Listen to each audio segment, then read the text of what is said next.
¿verdad? Tenemos a un invitado, Amador Guamán, y también nos acompañará en la mesa Alder Yauricasa.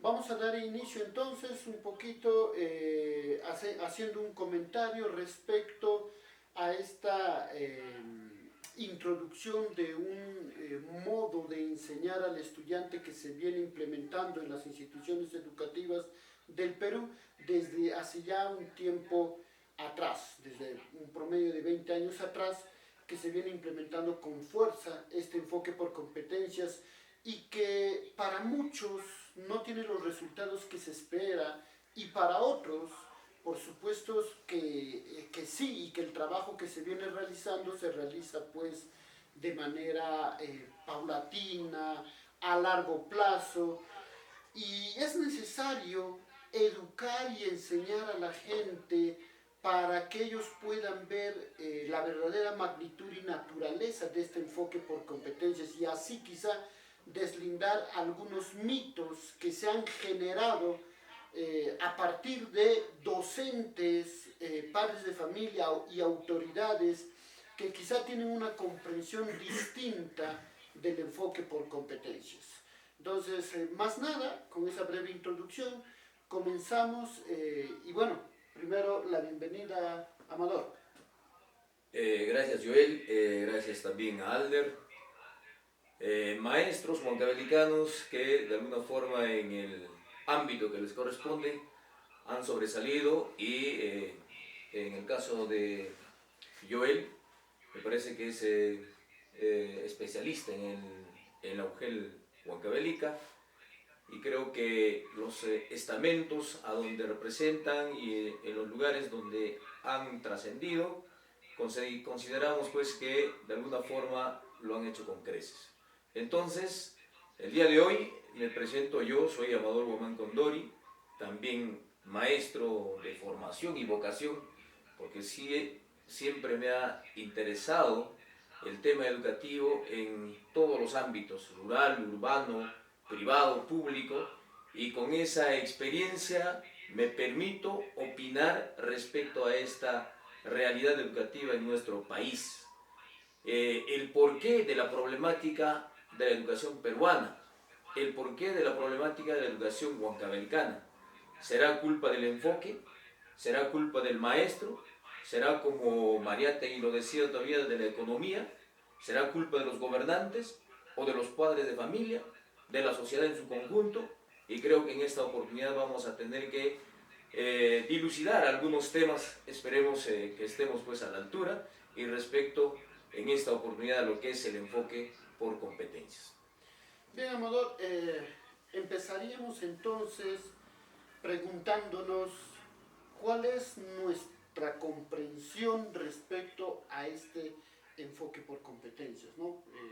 Amador, por favor, ¿qué entiendes por el enfoque por competencias? Mire, para no repetir lo que siempre los maestros del SUTEP se han dignado en hacer un resumen de que la educación peruana es copia y calco de modelos educativos de otros países, muchos de ellos fracasados en realidades distintas a la nuestra, y que esta también es prácticamente, ¿no?, una copia de modelos que han venido ya instaurándose en otros países.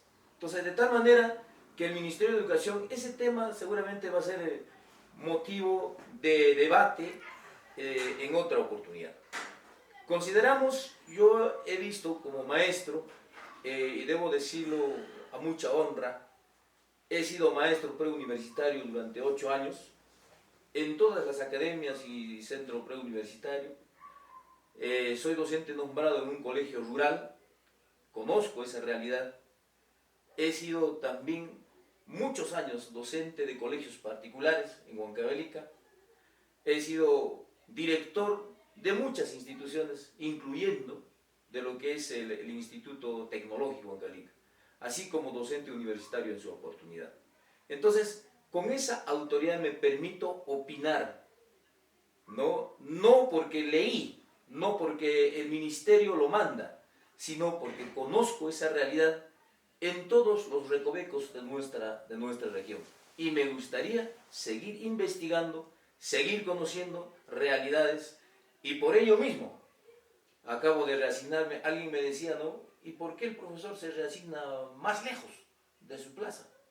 Tal vez estoy loco. No es así, sino me gusta conocer realidades educativas dentro de nuestra región. En ese ámbito me he permitido por todos los medios intentar comprender el enfoque por competencias. Lamentablemente no le encuentro, ¿no?, el meollo, no le encuentro el por qué se implementa esto, incluyendo, me adelanto en decir que muchos profesores no lo entienden. Muchos docentes en el área rural simplemente lo tienen en documentos, mas no lo aplican, siendo la educación tradicional, el enfoque por contenidos, aún vigente en la práctica, ¿no? Y eso mismo sucede también en los colegios particulares de nuestra región. Me parece, Amador, algo loable, digno, decir, y te escucho, no lo entiende, no lo entendemos.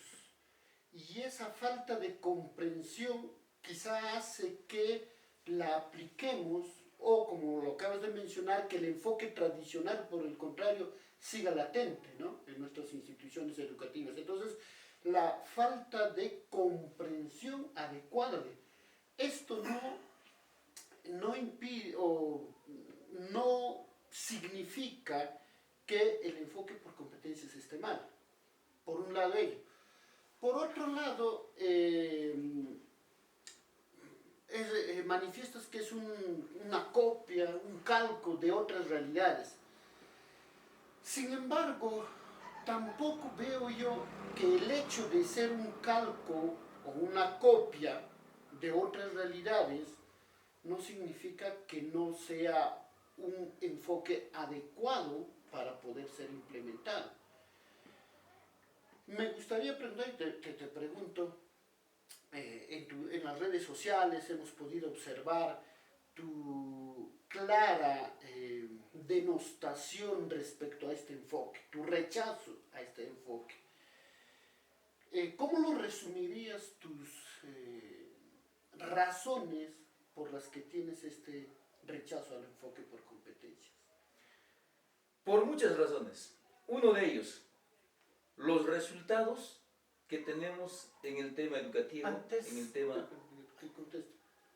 A ver, si podemos darle también la participación, habrá tiempo para... Mira, muy buenas noches, Juan Cabelica. En realidad puede ser un tema álgido, ¿no? Puede, pero en realidad es algo que nosotros no llegamos a estudiar, ni nosotros nos llegamos a estudiar a nosotros mismos.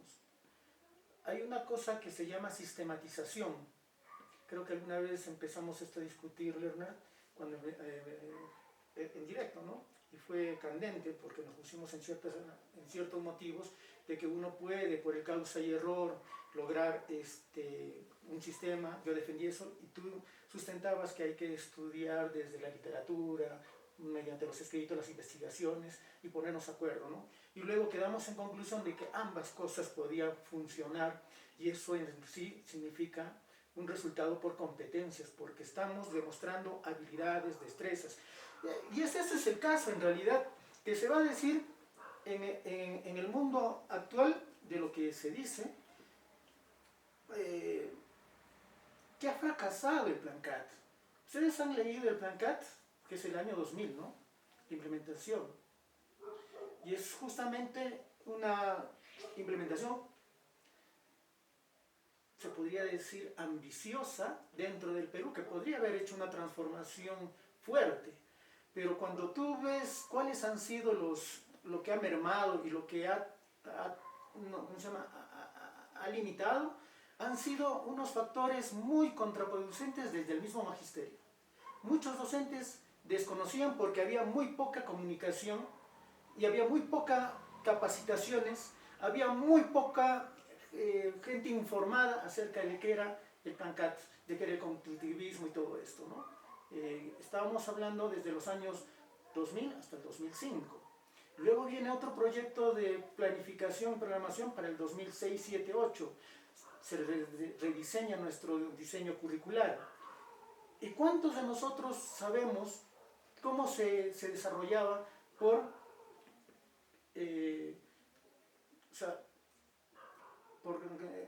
capacidades, decíamos nosotros, que en una capacidad lo hacíamos en una sola clase, pero ¿alguien ha cuestionado eso? Luego para el 2013 nos cambian el diseño curricular desde el punto de vista educativo para hacer las rutas del aprendizaje.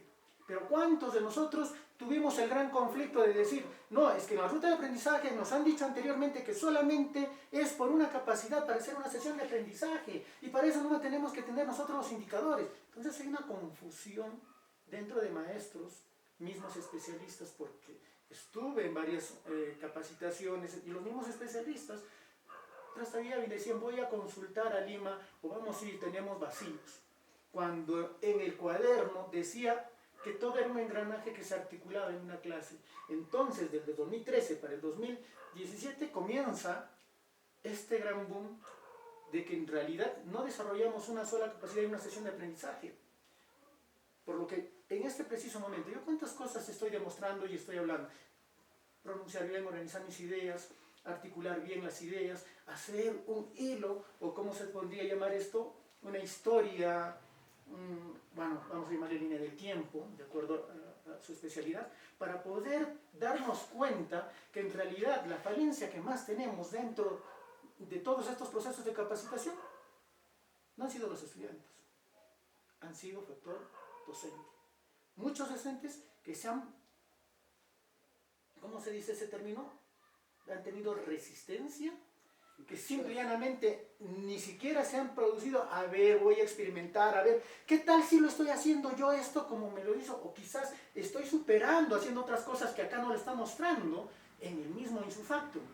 Entonces uno se remite a las sesiones de aprendizaje. Y cuando tuve sesiones de aprendizaje, en la gran mayoría de docentes, y esto no lo estoy hablando por mí, lo hablo por varias investigaciones que he realizado, ¿cierto? No es un...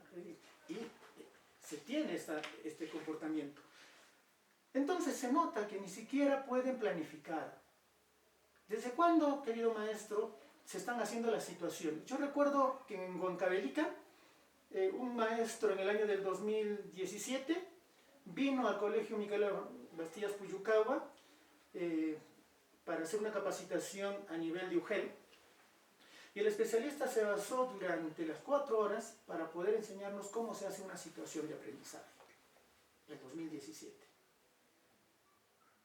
A mí me asombró que el maestro pueda decirnos esto con tanta facilidad, docilidad, y todos en realidad en el aula estábamos como que, wow, una cosa nueva, algo que va a ser difícil, pero vamos a entrar, 2017.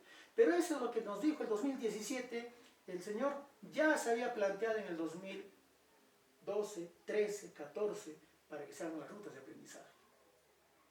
Ahora, no por mí. Cuando nosotros nos vamos a poner a estudiar cualquier tipo de sistema, nosotros vamos a ponernos a pensar que existen ciertos caminos, ciertas estaciones, ciertas formas de empezar naturales por la ley de la lógica. Si es que esa ley de la lógica no va a funcionar, a veces vamos a ser Sísifo, nos vamos a chancar y queremos hacer algo que no está funcionando. Y creo yo que la escuela tradicional, en muchos aspectos dentro del Perú, ha funcionado de esa manera. Porque la escuela tradicional, quieras o no, también ha sido o es un modelo copiado europeo. No es una cosa nueva, e incluso entre la escuela clásica que se hace en la escuela antigua, que se ha dado, la que manda y que no va a salir de muchos escalones, es la escolástica, ¿no?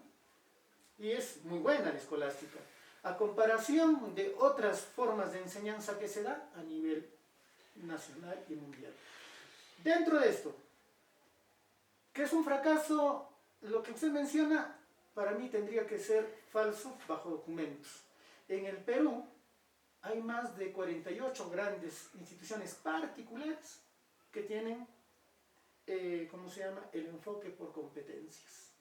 hay más de 20 universidades que trabajan por competencias, o sea, tienen el enfoque por competencias, ¿no? Y ahora no está solamente el enfoque por competencias, sino que va a rebasar hacia el siglo XXI con esto de las tecnologías, con esto del aprendizaje activo, con esto, o sea, es otro camino que nosotros no estamos viendo. Para muestra un botón, en su caso, querido maestro, ¿quién le ha enseñado música y cómo aprendió música? Solo. Yo no creo que solo. Bien, Aprendí solo. Los instrumentos que sé tocar lo aprendí solo. A ver, el tema de las competencias, uno no es que ya lleva contenidos y las competencias las deja. Las competencias, para eso están las áreas. ¿Cuándo aprendí yo música? En el curso de música. ¿Cuándo yo aprendí a pintar? En el curso de arte. ¿Cuándo yo aprendí a expresarme? En el curso de comunicación. Entonces, lo que yo estoy en contra, y así se lo digo, es que el ministerio, a través de sus dependencias, la UG, la Dirección Regional de Educación, los especialistas, en este momento nosotros, a nivel nacional, posiblemente algunas instituciones, estamos en semana de gestión. Los especialistas han capacitado, así como lo hacen en el mes de marzo. En el mes de marzo se pasan casi todo un mes haciendo un diagnóstico. ¿Se dan cuenta? Pareciera que nosotros no conocemos nuestra realidad y estamos haciendo como 3 semanas o casi todo el mes de marzo diagnosticando.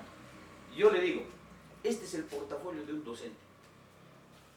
El mejor maestro en el país es aquel que entiende esto. Toda su programación. Aquí está. Para mí, no es el mejor docente.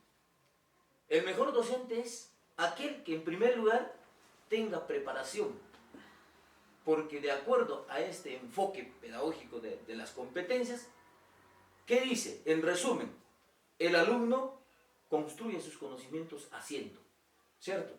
Entonces, ¿qué hace el maestro? No se prepara, construye juntamente con los estudiantes sus conocimientos en aula. A eso estamos llegando. En cambio, en el otro enfoque, el maestro debe ser aquel que conoce más. El maestro de historia debe conocer al derecho y al revés la historia. Yo soy maestro de historia.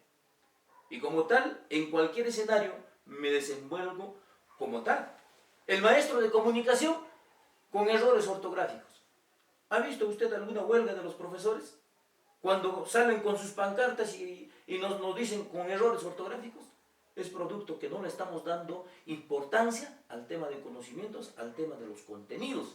Los mismos profesores con errores ortográficos. ¿Y cómo están nuestros estudiantes? Entonces, para mí eso es bastante preocupante, de tal manera que no le damos importancia pues, a los contenidos, de tal manera cuando usted ha visto preguntas básicas.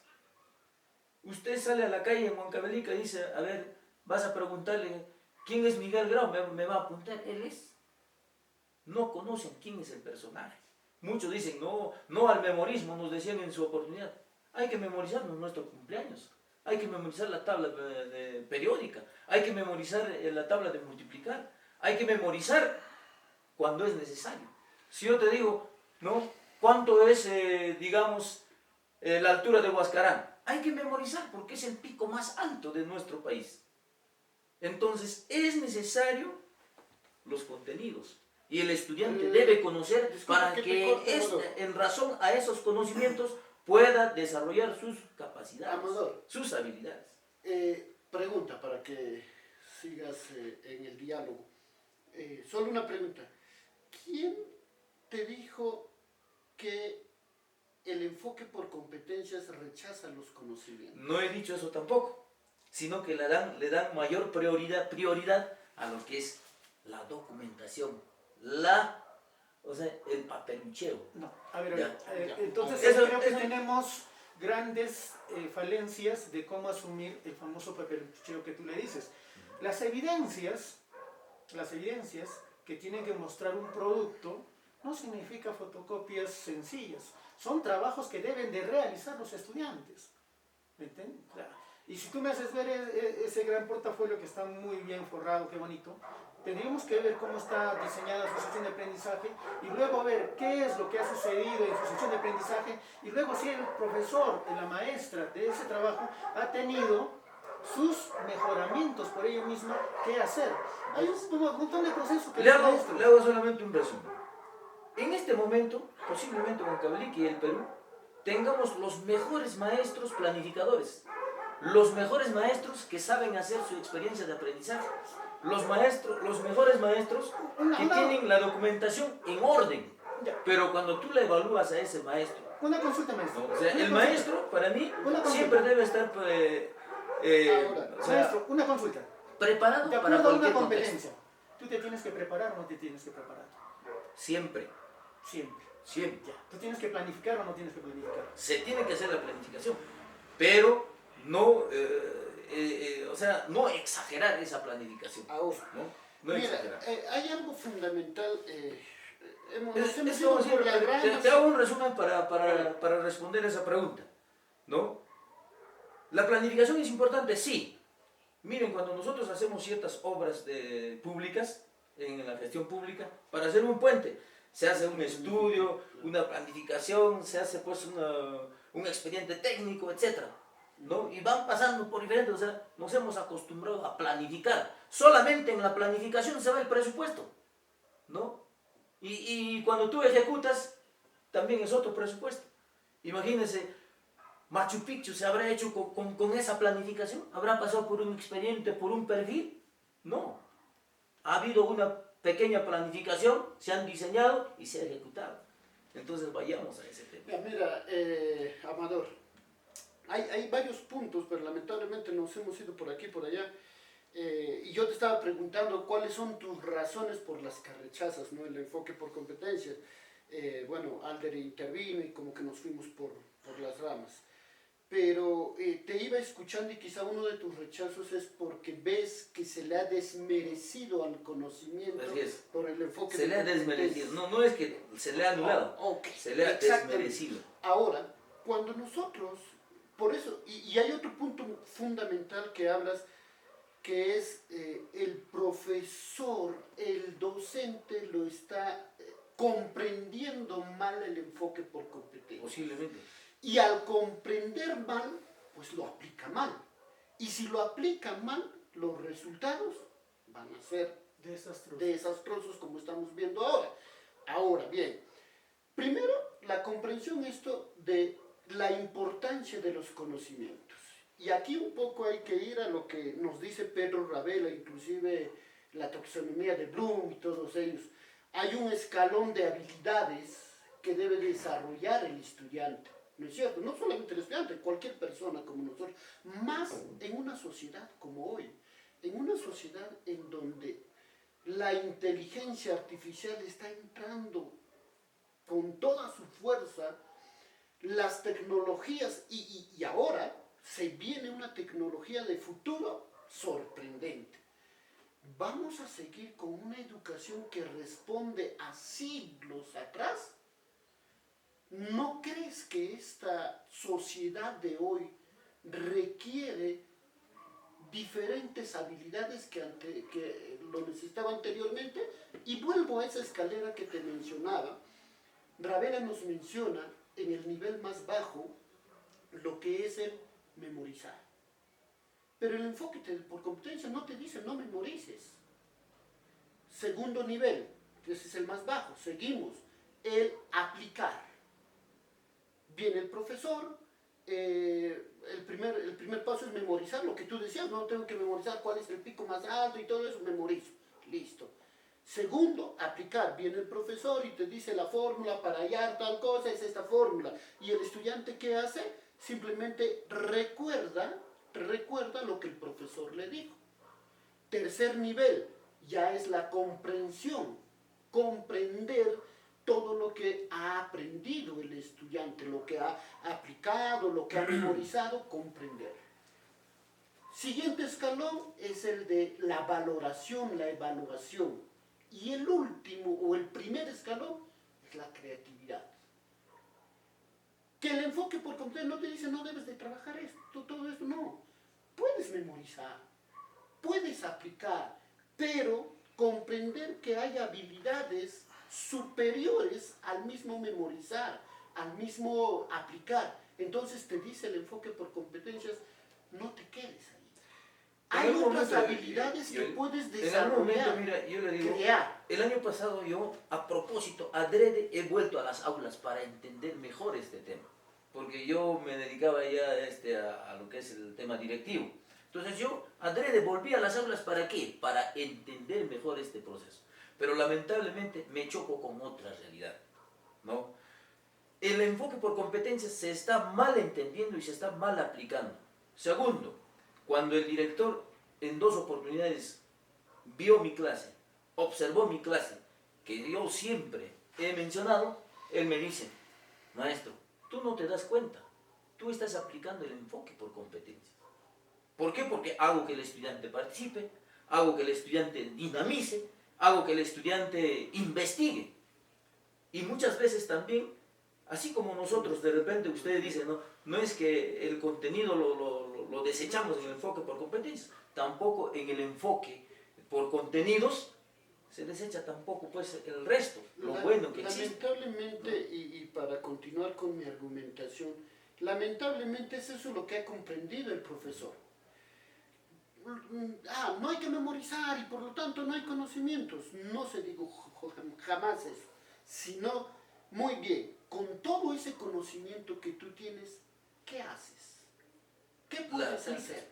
La aplicas, puedes crear, puedes valorar, desarrollar habilidades de orden superior. Las habilidades que la educación tradicional plantea se llaman habilidades de orden inferior. ¿Por qué? Repito, el estudiante solo recuerda lo que el profesor le dijo. Y en una sociedad como la de hoy, no puedes hacer eso, porque el conocimiento ya la tienes a mano. Mira, yo le respondo eso, mi estimado Joel. Lamentablemente, tal vez esto no está escrito todavía en los libros, aunque ya en las redes sociales lo mencionan, es que la ciencia y la tecnología va a terminar por destruir a la humanidad. ¿Qué quiere decir? Muchas veces tú tienes algún mal, tomas un medicamento, te sanas. ¿Qué implica eso? Que te sanas pues como persona, pero que haces daño a la humanidad. ¿Por qué? Porque la humanidad va a continuar. ¿Pero qué quiere decir? Que los genes y la descendencia va disminuyendo de calidad. Entonces lo mismo pasa con la tecnología. Lamentablemente la inteligencia artificial se nos viene y de aquí pues, ¿qué será de acá? Antes que mencionas Albercito, disculpe, solo por lo que dijo eso, es falso, maestro. Por eso, es dos cosas ahí. Es falso, un ratito. Es falso. Las predicciones de la ciencia, por el contrario, de aquí al 2100, el hombre va a poder vivir alrededor de 200 años. De aquí a 2100. ¿Y por qué? Porque la tecnología está avanzando. Se vienen los nanobots, se viene la medicina virtual, se viene todo eso que te van a permitir, por ejemplo, identificar enfermedades antes de los nanobots que van a circular por tu sangre, lo van a detectar. Fíjate, por el contrario, la ciencia, sí, yo te puedo dar la razón, hay quienes usamos mal la ciencia, así como el enfoque por competencias, pero no por esa razón, esto está mal, por lo tanto no lo hay que desarrollar. Quieras o no quieras, la ciencia se viene y se va a apoderar de nuestra sociedad. Vamos a retomar nuevamente los dos puntos que ha hecho. Lo de la memorización. En realidad la memoria siempre va a ser un plano útil para todo. Eso que te digan que no tienes que memorizar, quizás han hecho un exceso en decirlo, porque aquella persona que no tiene, vamos a empezar con la retención de información, no va a comprender, no va a poder comprender. Eso es lo primero que nosotros tenemos que dar. ¿Y cómo se da el sitio? ¿El sitio cómo se da? Se da simple y llanamente con lo que dice Auswell. ¿Qué te dice Auswell para tener un aprendizaje significativo?